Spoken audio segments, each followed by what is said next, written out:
O caso do sítio de Atibaia talvez contenha mais farsas e mais deturpações do que o caso do triplex.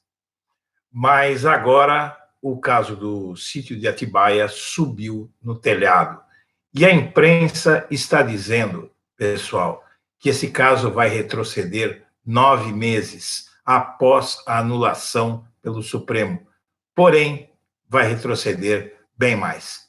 Está no ar, minhas amigas e meus amigos, o Blog da Cidadania ao meio-dia.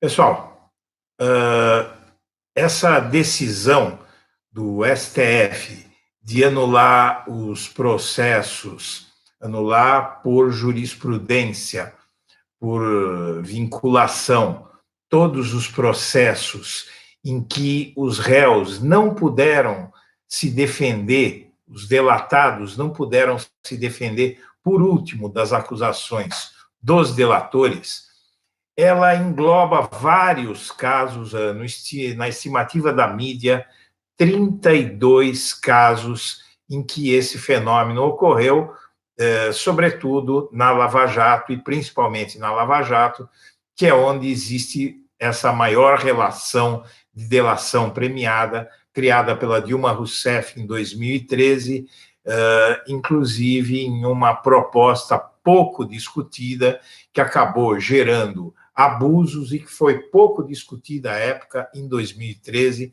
porque o Brasil estava pegando fogo com aquelas manifestações malucas, virando o país de cabeça para baixo e permitindo, graças àquelas malditas manifestações de junho de 2013, tirando a direita, a extrema-direita, o nazifascismo latente no Brasil do armário. Muito bem, Inês é morta hoje e o Brasil parece, pelo andar da carruagem, que começa a trilhar novamente os caminhos da democracia. O processo do ex-presidente Lula, ele se encaixa plenamente na decisão do STF, como foi dito aqui várias vezes, ele se encaixa plenamente na decisão do STF de anular os julgamentos da Lava Jato, do Sérgio Moro, mais especificamente, e depois, pela teleguiada dele, a juíza Gabriela Hart, que agiu com uma ela conseguiu ser mais irresponsável ainda que o Sérgio Moro. O STF anula esse caso especificamente porque ele se enquadra muito bem na situação que o tribunal quis proibir que ficasse sem uma decisão. Qual é a ideia do STF? Eles resolveram fazer uma modulação, eu acho até que cabe, para que seja criteriosa a anulação dos processos em que o delatado não pôde se defender do delator, e o Blog da Cidadania fez algumas pesquisas e descobriu várias coisas. Primeiro, pessoal, que o caso do sítio de Atibaia, ele não vai retroagir só 9 meses, como está dizendo a imprensa, para anular essa condenação do Lula em primeira instância pelas mãos da Gabriela Hart. Ele deve retroceder alguma coisa em torno de 2 anos, e eu vou explicar por quê. Mas não é só isso. O STF ele vai fazer, estima-se que vai fazer, na quarta-feira da semana que vem, dia 2 de outubro, vai fazer uma nova sessão para que o Marco Aurélio Mello ele dê o seu voto, porque o STF quer que o corpo plenário do STF decidiu que todos os juízes têm que votar, nesse caso da anulação, para que não reste dúvida. O Toffoli, meio amedrontado com o tamanho da decisão que estava tomando, ele prometeu fazer alguma coisa para contentar a Lava Jato, porém, a gente sabe que tudo o que aconteceu naquele tribunal, na quinta-feira da semana passada, visou uma coisa só.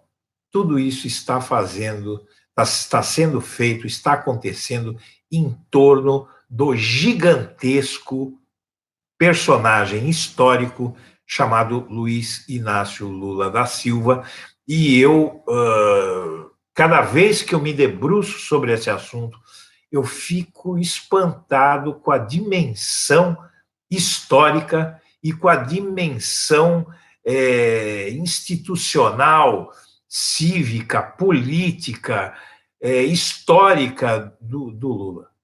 Realmente, toda essa movimentação que se fez no país, que derrubou a economia, que abalou os pilares da democracia brasileira, tudo isso redunda em torno do Lula. O pavor que ele instila nos corações do nazi-bolsonarismo, do nazifascismo que se abateu sobre o Brasil e de alguns tolos, como os barões da mídia, porque são tolos, porque eles já cometeram essa tolice nos anos 1960, em 1964, através da mesma Globo, ou melhor, do jornal Globo, que a Globo não existia, através da mesma Folha, através do mesmo Estadão, que, aliás, que cedeu a sua redação para que houvesse a conspiração que resultou no golpe de 1964. Esses barões da mídia são tolos, são idiotas, porque eles jogaram o Brasil numa ditadura de 21 anos que acabou atingindo a eles mesmos, porque os jornais foram censurados, o Estadão foi publicar receita de bolo no espaço dos editoriais, do espaço destinado à opinião do jornal, porque não podia opinar, porque dentro das redações dos jornais que tramaram o golpe com os militares, com os empresários, havia censores. Então, eles perderam a liberdade, a economia afundou. Os militares, quando saíram, quando deixaram o poder, o Brasil estava arrebentado, estava numa crise terrível, o país estava afundando, a inflação tinha explodido, e isso devido, inclusive, à roubalheira dos milicos, porque eles roubaram desbragadamente. Só que naquela época você não podia denunciar. Se você denunciasse a corrupção, você sumia, você acabava preso ou você sumia mesmo, porque em ditadura, o único direito que cada cidadão tem é o direito de concordar com o ditador. Então, esses imbecis que pedem a volta da ditadura militar, imbecis, cretinos, idiotas como Jair Bolsonaro e todo esse séquito de débeis mentais que pedem para voltar à ditadura militar, eles não entendem o seguinte, que se não houver democracia, você, cidadão, você perde todas as suas liberdades, todos os seus direitos, e aí o que fica vigendo é esse tipo de processo legal, que eles chamam, que de legal não tem nada, para julgar as pessoas acusadas pelo Estado. E o Estado passa a acusar as pessoas, como Lula foi acusado, para satisfazer interesses políticos. E eu fui pesquisar. Primeiro, eu pesquisei os abusos e a falta de seriedade no trato do seu dever da juíza Gabriela Hart. Eu, sinceramente, fiquei impressionado com o trabalho que ela não fez, ou melhor, o trabalho que ela não fez, ela piorou só o que já era ruim, sem olhar nada e tomando decisões absurdas. Mas também a gente tem aí o enquadramento desse caso do sítio de Atibaia do Lula naquilo que o STF vai exigir para anular os julgamentos, que ele vai impor como condição para anular os julgamentos. Primeiramente, nós temos na Folha de São Paulo de hoje uma reportagem que quem está acompanhando aqui minhas lives sabe que a gente vinha falando isso nos últimos dias e hoje virou matéria na Folha de São Paulo. Decisão do STF pode fazer retroagir em 9 meses caso do sítio atribuído a Lula. Eu mesmo tinha dito aqui que eram 9 meses, mas vamos analisar a matéria. Eu peço um pouquinho de paciência para a gente ler alguns trechos da matéria, para as pessoas entenderem por que é que não são 9 meses. É mais tempo do que 9 meses. Reviravolta sobre ordem de alegações finais tende a anular sentença de ação que está na segunda instância. O entendimento do Supremo Tribunal Federal de que réus que não são delatores precisam se manifestar por último em ações penais deve fazer um dos principais casos da Lava Jato do Paraná retroceder em 9 meses. Isso foi dito aqui ontem, anteontem, porém, essa estimativa, para mim, ela está errada. O processo em que o ex-presidente Lula foi condenado em primeira instância a 12 anos e 11 meses por corrupção e lavagem em decorrência de reformas bancadas por empreiteiras em um sítio de Atibaia, já se encaminhava para a fase decisiva na segunda instância, mas agora tende a ser revisto. O TRF4, o juiz amigo do Moro, que é o Pedro Gebran Neto, que é o relator do caso do sítio de Atibaia na segunda instância, ele estava correndo porque eles tinham medo que o Lula fizesse jus ao regime semiaberto, e agora a Lava Jato atropelou o TRF4, pedindo o regime semiaberto para o Lula e anulando, inclusive demonstrando que não acredita mais que o TRF4 vai conseguir condenar o Lula, e também com o intuito a Lava Jato, os procuradores, o Dallagnol, com o intuito de, colocando o Lula em liberdade, impedir que o Sérgio Moro seja considerado suspeito para julgar o caso do Lula, porque se isso acontecer, além da vitória moral para o Lula, ele ainda vai gerar uma jurisprudência com essa suspeição e uma infinidade de casos da Lava Jato serão anulados. Por 7 votos a 3, o STF formou maioria na última quinta a favor da tese levantada pela defesa do ex-presidente da Petrobras, Aldemir Bendini, e ele teve anulado em agosto por um grupo de ministros da Corte sua condenação em primeira instância, que tinha sido imposta pelo então juiz Sérgio Moro em 2017. O chamado a se pronunciar sobre o assunto, o Supremo julgou na semana passada e decidiu que um segundo caso em que o réu não pôde se defender por último, ele seria anulado.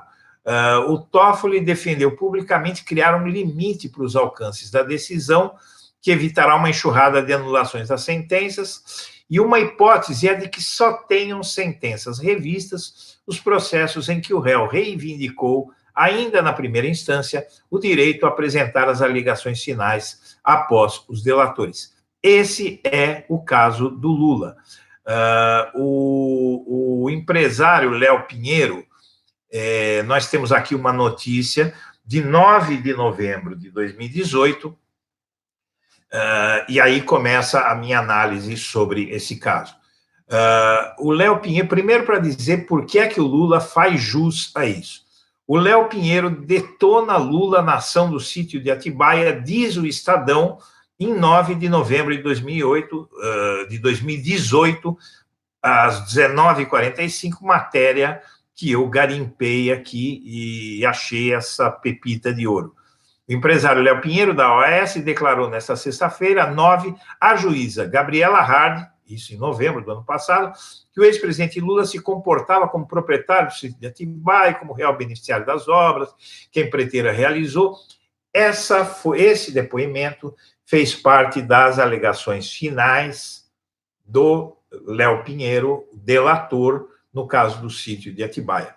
A defesa do Lula, então, antes de a juíza sentenciar o Lula no começo deste ano,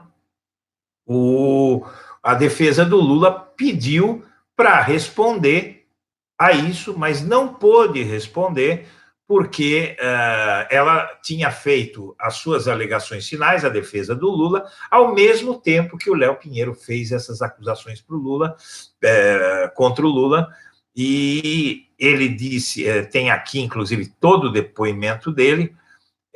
Segundo o empresário, foi Lula quem o chamou para conversarem sobre as obras do sítio, mas nunca o ex-presidente iria demonstrar preocupação em saber dos detalhes, dos valores empenhados e tal.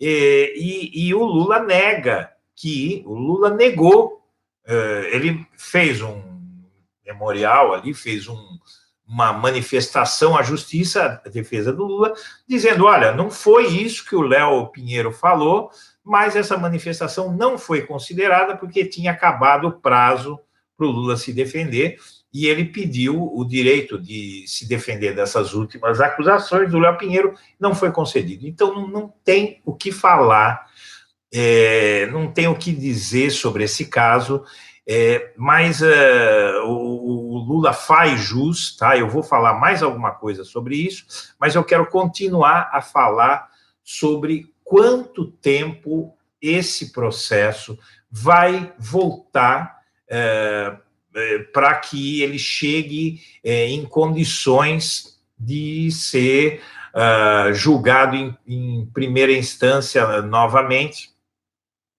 em segunda instância novamente, se o Lula for condenado novamente em primeira instância. Então, esse caso ele pode demorar até 2 anos para voltar no estágio em que ele está. Para voltar no estágio em que ele está, eu talvez não tenha explicado bem.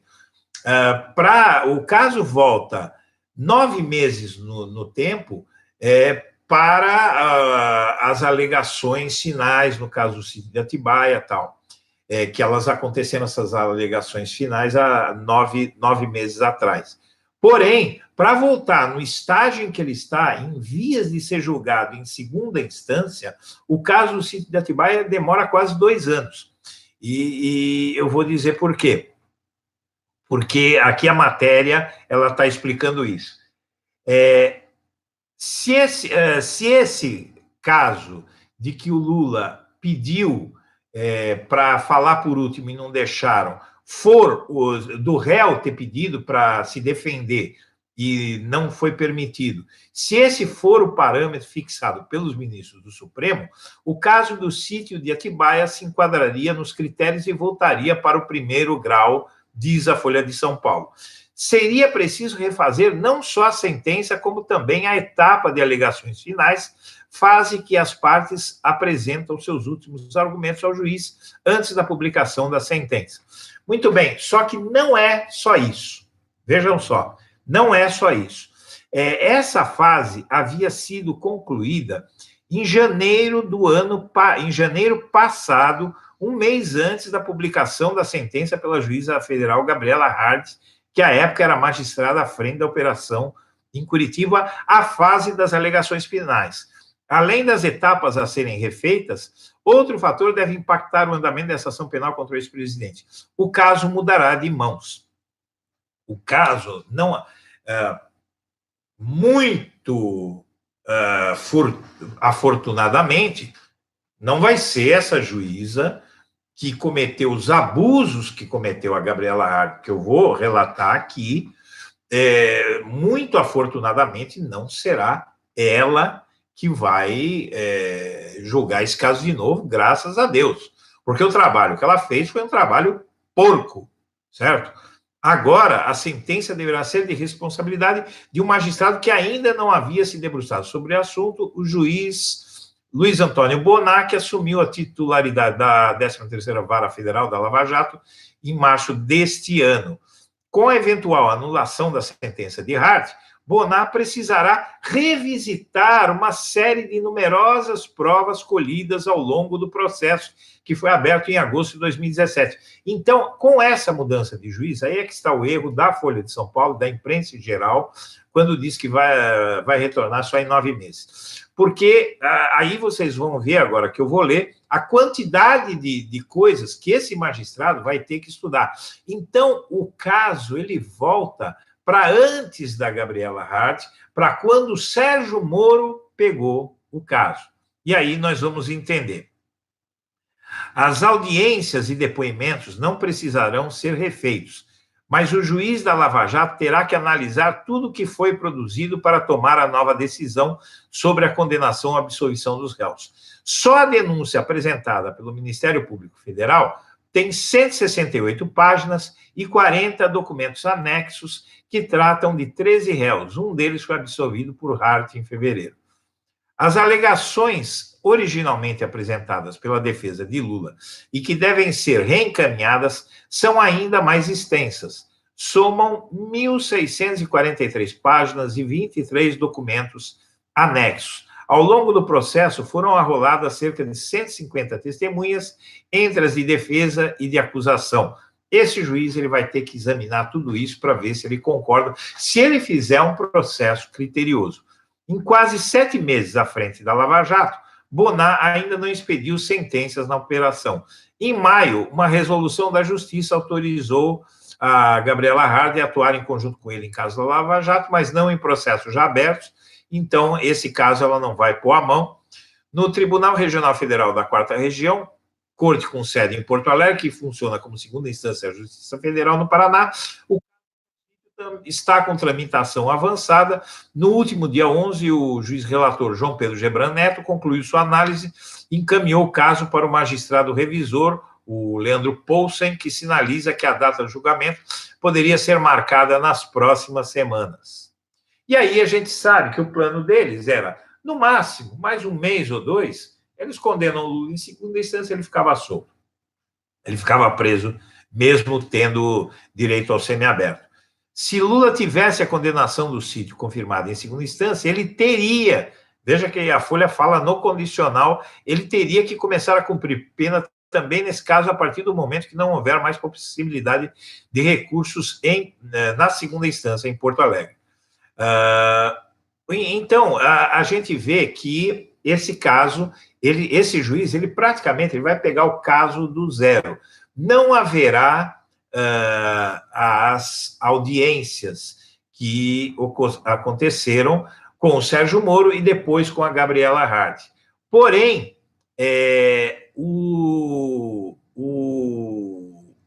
esse processo vai ter que passar por uma análise total desse juiz, de tudo que foi feito, de todos os depoimentos, de cada parte, de cada testemunha. Ele vai ter que se inteirar do caso.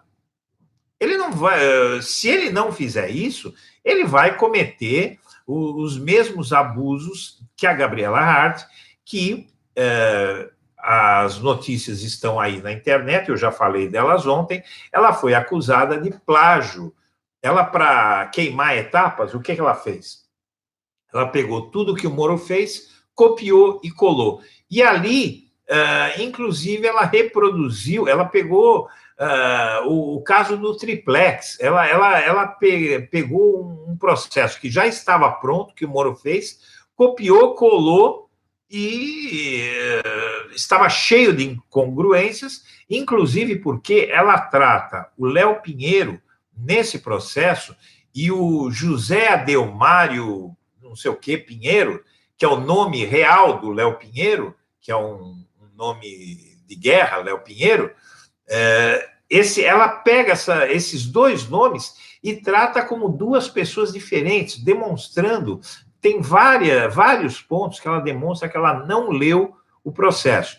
Então, além de ela ter, como o Moro, impedido que o Lula se defendesse de últimas acusações do delator, porque ele falou pela última vez o processo ao mesmo tempo que o delator falou pela última vez, então aquelas últimas acusações ficaram sem defesa, ela, ainda por cima, impediu, misturou as bolas e cometeu um monte de erros ali nesse processo e ainda tomou decisões absurdas. Olha, pessoal, isso aqui me deixou abismado. O Lula teve um pedido de multa contra ele, no caso do triplex, um pedido enorme de multa contra ele, também coisa de 80 e tantos milhões, anulado pelo STJ.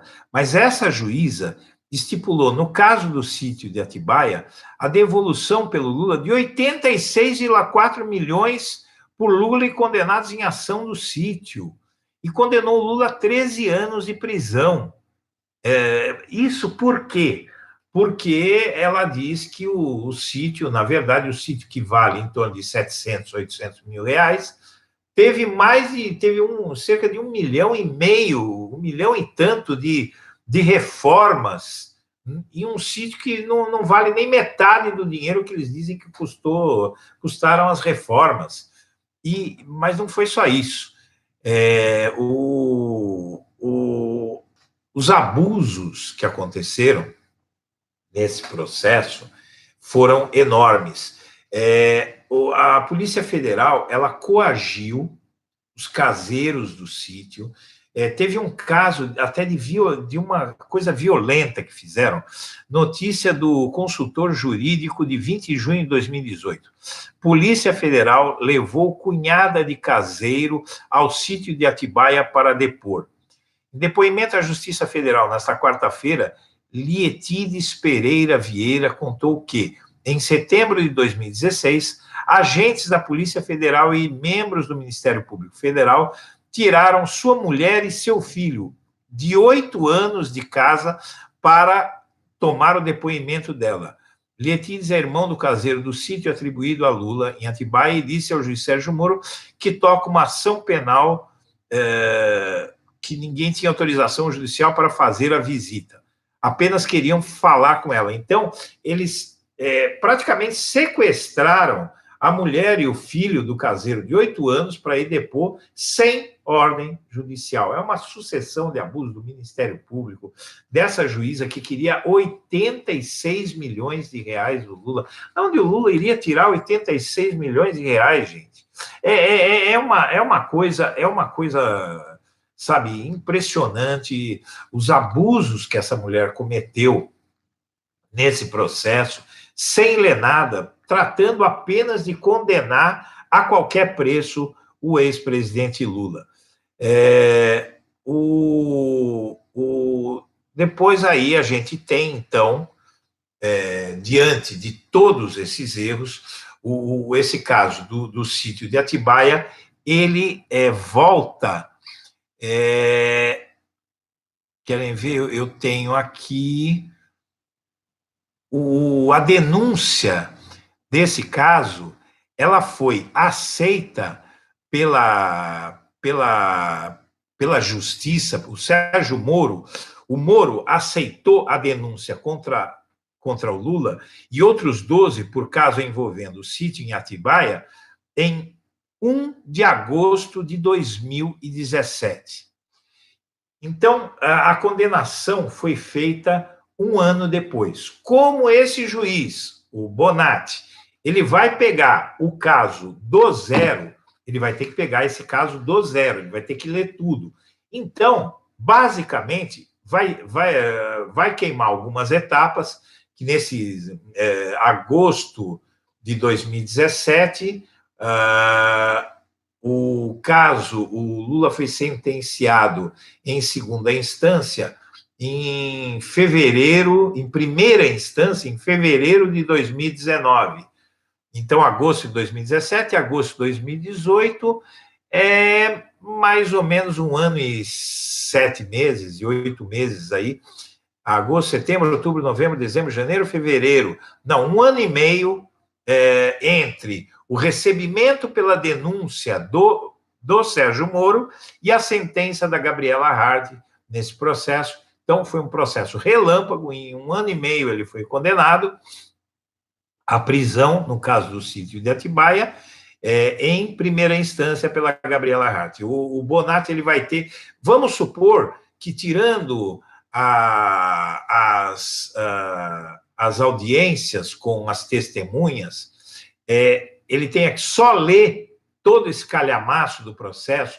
Provavelmente ele pode pedir algumas diligências, ele pode pedir alguns testemunhos, ele pode querer ouvir testemunhas, ele pode não ficar satisfeito, se for um juiz criterioso, ele pode ficar insatisfeito com algumas coisas que estão no processo. Tudo isso, dizer que não dure 1 ano e meio, que dure 1 ano só, tudo bem, vai durar 1 ano só. Essa fase até a sentença, a nova sentença em primeira instância. E aí, nós temos, da sentença em primeira instância, vamos supor que na sentença em primeira instância ele condene o Lula, como a Gabriela Hart mudou, porque parece que esse Bonatti é também da mesma linha, mas não se sabe, né? Dizem que é um cara rigoroso, tal. Vamos supor que ele condene o Lula em primeira instância. Isso iria acontecer se começasse agora já, iria demorar pelo menos 1 ano para refazer esse processo. E aí, a Gabriela Hart, ela condenou o Lula em fevereiro. Estava estimado o julgamento no TRF4 em novembro, lá para novembro, mais ou menos, se fosse, e depois tem todos os recursos, tal, isso poderia chegar até janeiro, fevereiro. Então, tem mais, no mínimo, de fevereiro desse ano, vai até fevereiro do ano que vem, mais ou menos, mais 1 ano para chegar o julgamento em segunda instância ao seu final. Então, para chegar a essa fase, de agora até para chegar a essa fase de o Lula ser condenado em segunda instância e preso, isso vai demorar mais ou menos 2 anos. Então, vamos supor outubro de 2019, 2020, 2021, lá para o fim de 2021, às vésperas do ano eleitoral de 2022, queriam prender o Lula de novo, né? Iriam tentar prender o Lula de novo, porque até então ele estaria livre por força dessa decisão do STF. Porém, nós temos aqui o site governista e Morominium antagonista, né, que é composto pelo Diogo Mainardi e outros 2 caras que eu não sei quem são. Tem um tal de Sabino, que era da Veja, né? E o outro também não sei realmente quem é. Os 9 meses de Lula, diz a matéria deles. A manobra do STF pode fazer retroagir, diz esse site pró-Bolsonaro aí, financiado pelo Bolsonaro e com o seu, meu, nosso dinheiro. A manobra do STF pode fazer retroagir em 9 meses o caso do sítio de Lula, diz ele, que é de Lula o sítio. Diz a Folha de São Paulo. A conta é outra, segundo esse palhaço.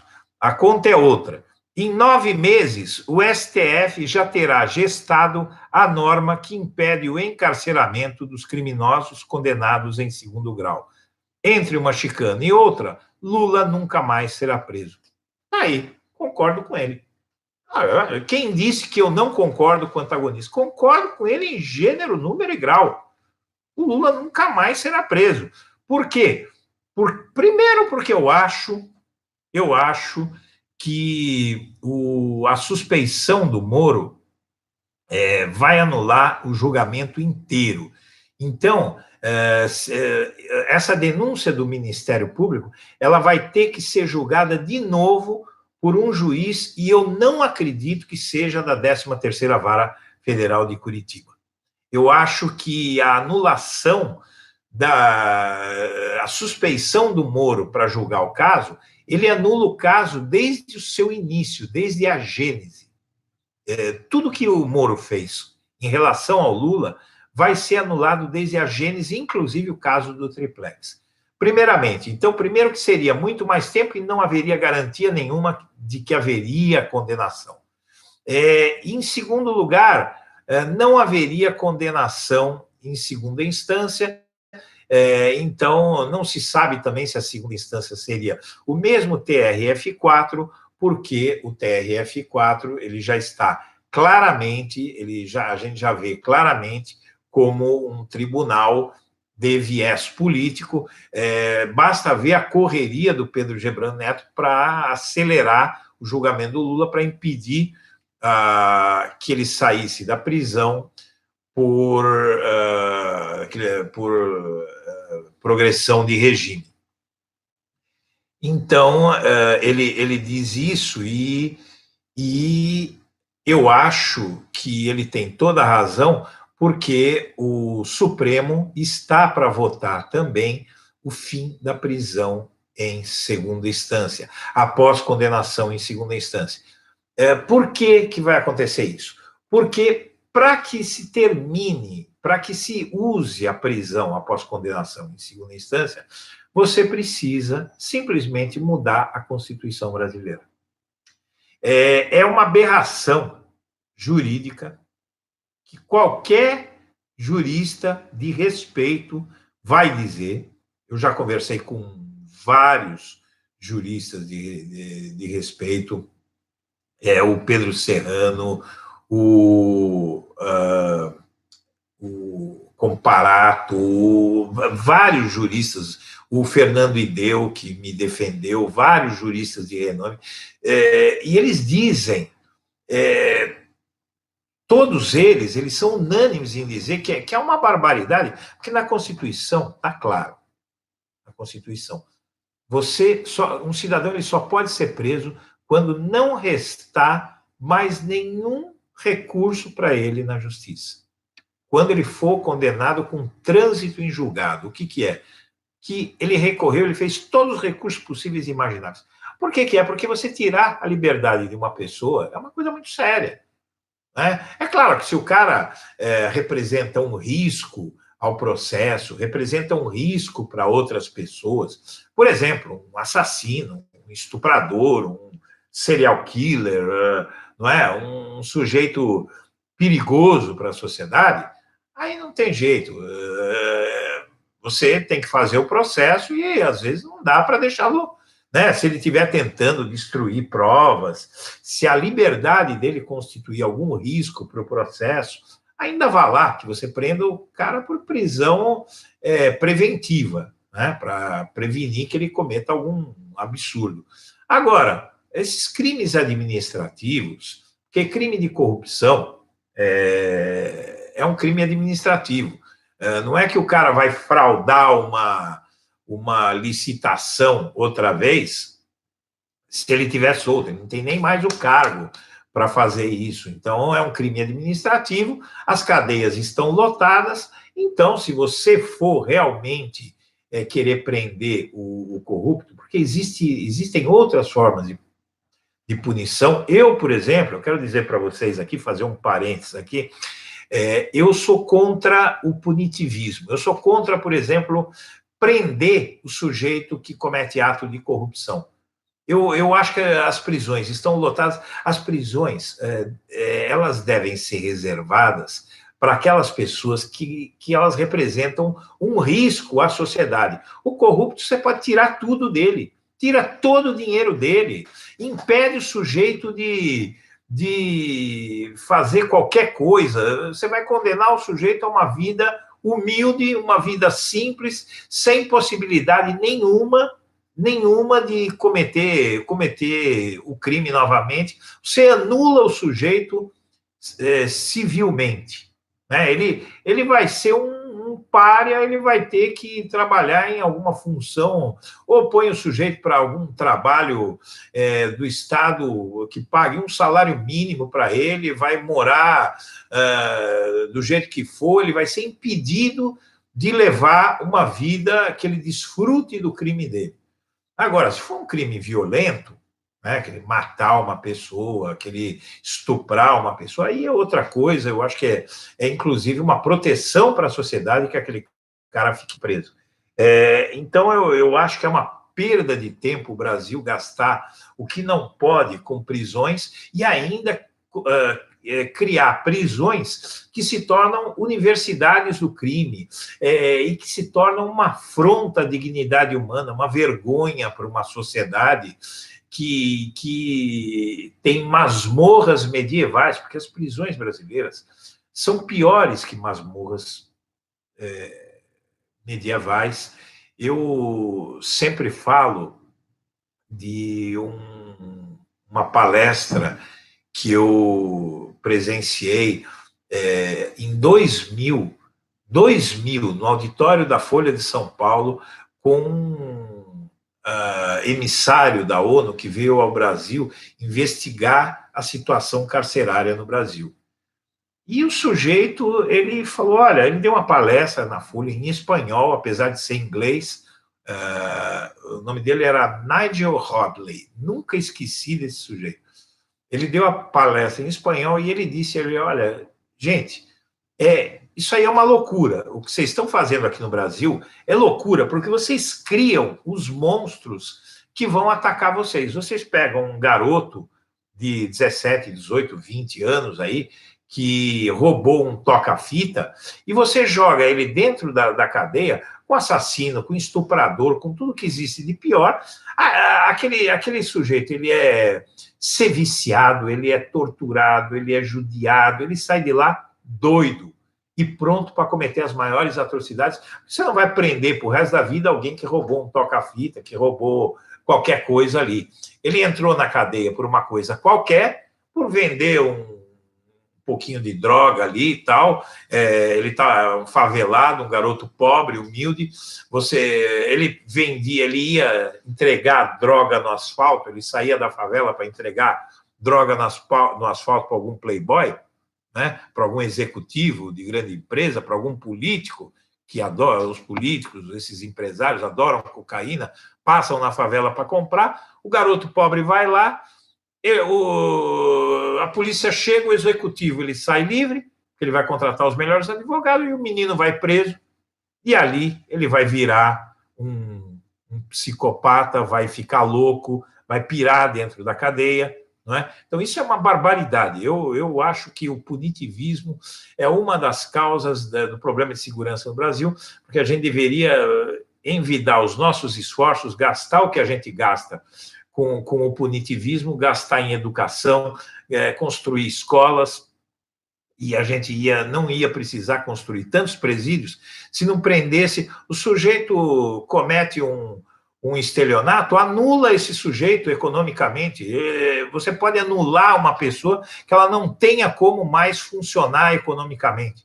Vai jogar ele numa prisão. Bom, eu me estendi um pouco sobre esse assunto, que é um assunto que me apaixona, mas, enfim, pessoal, esse antagonista, ele tem toda a razão, o Lula saindo da prisão, por isso que eles tentaram impedir o Lula de sair da prisão de qualquer jeito, fizeram todo o possível e impossível, e o Lula já avisou agora que ele não quer sair por progressão de regime, tá? Eu acho que ele não vai querer sair, ele podia sair, eu já venho falando disso há muito tempo, que ele já poderia estar fora, ele já poderia ter se habilitado a isso, essa situação não surgiu agora, há meses já que ele poderia estar preparando, ele estaria saindo agora.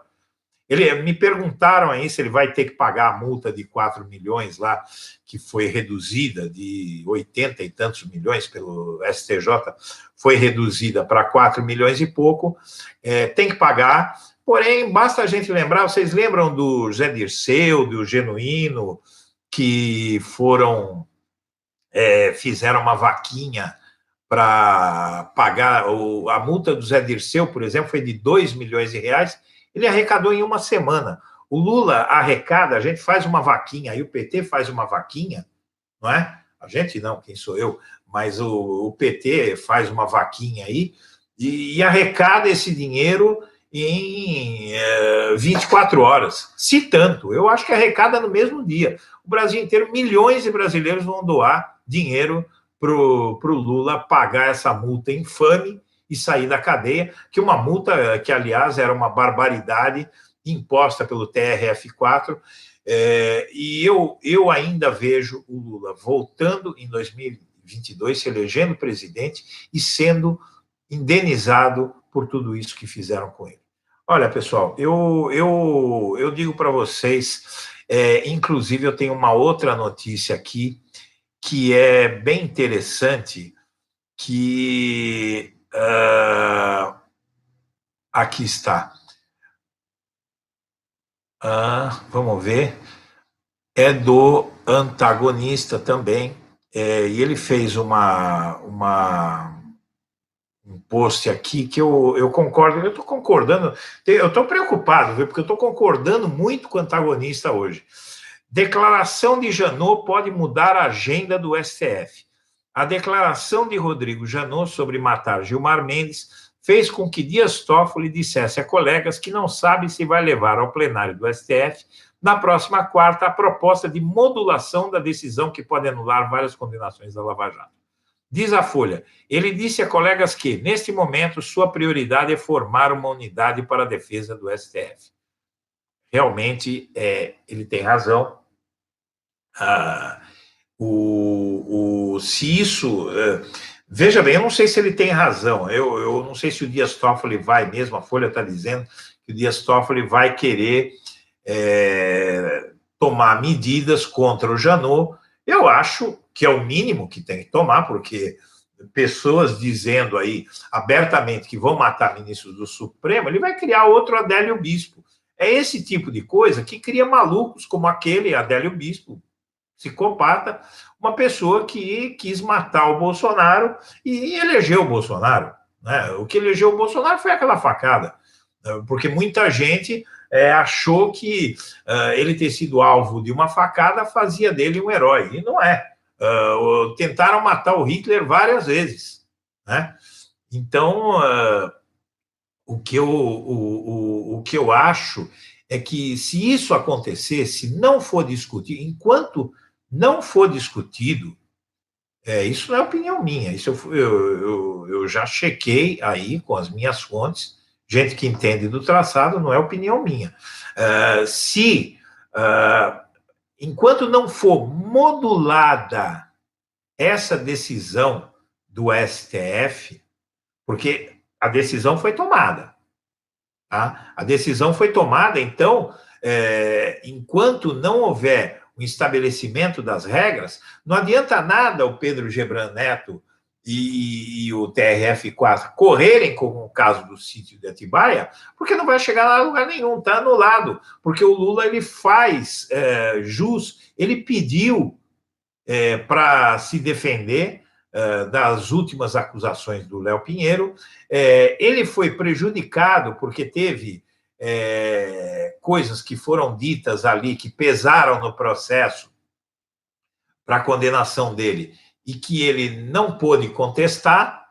Então, o Lula o caso do sítio de Atibaia se enquadra perfeitamente nesse caso. Foi feito um pedido, dizem que a condição para isso, que vão ainda estabelecer, vai ser essa. Então, só que essa não discussão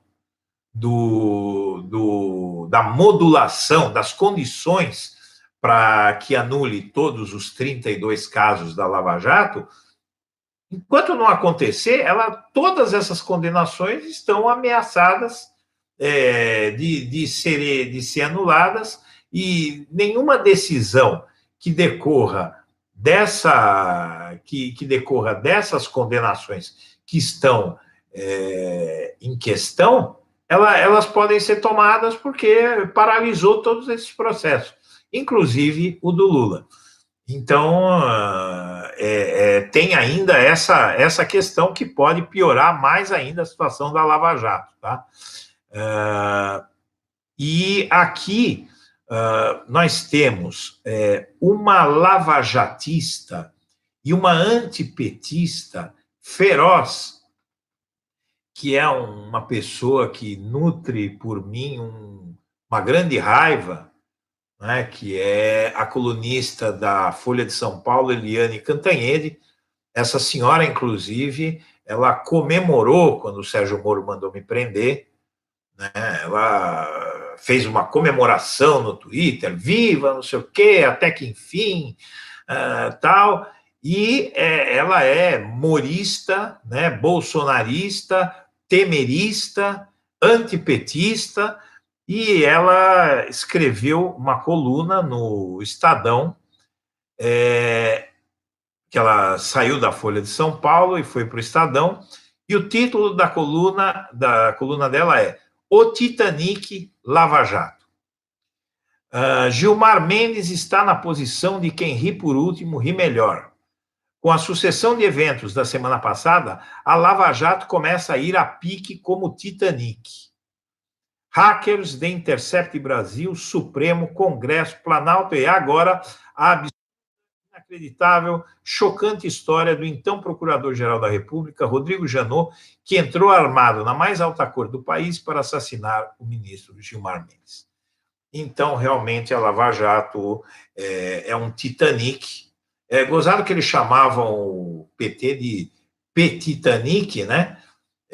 PT Titanic, ou Petitanic, e o Titanic realmente está sendo a Lava Jato, porque em vez de atuar, em lugar de atuar como uma operação real de combate à corrupção no Brasil, se transformou numa operação política que, como todos viram pelas denúncias do Intercept, era seletiva, protegia alguns suspeitos, perseguia outras pessoas que eram suspeitos, mas eles mesmos confessavam, os procuradores, o Moro, eles confessavam que as provas contra alguns, como Lula, eram fracas, né? Então, a Lava Jato perdeu a chance de fazer uma mudança histórica no Brasil, tornou-se uma arma política de alguns grupos corruptos, inclusive, como o Jair Bolsonaro, Jair Queiroz Bolsonaro, que, inclusive, se elegeu prometendo combater a corrupção e, uma vez no poder, não tem parado de tomar medidas para impedir o combate à corrupção, como interferir na escolha do Procurador-Geral da República, mudar a chefia da PF para parar investigações, mudar o comando da Receita Federal para impedir investigações. Então, pessoal, o Titanic Lava Jato está indo a pique e o Lula vai sair da prisão, não volta nunca mais. Na minha opinião, ele ainda governa o Brasil de novo.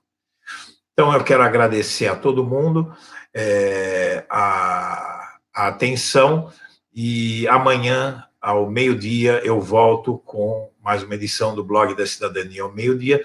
Desejo a todo mundo um bom domingo, um abraço para todos e vamos aí aproveitar o macarrão da mama.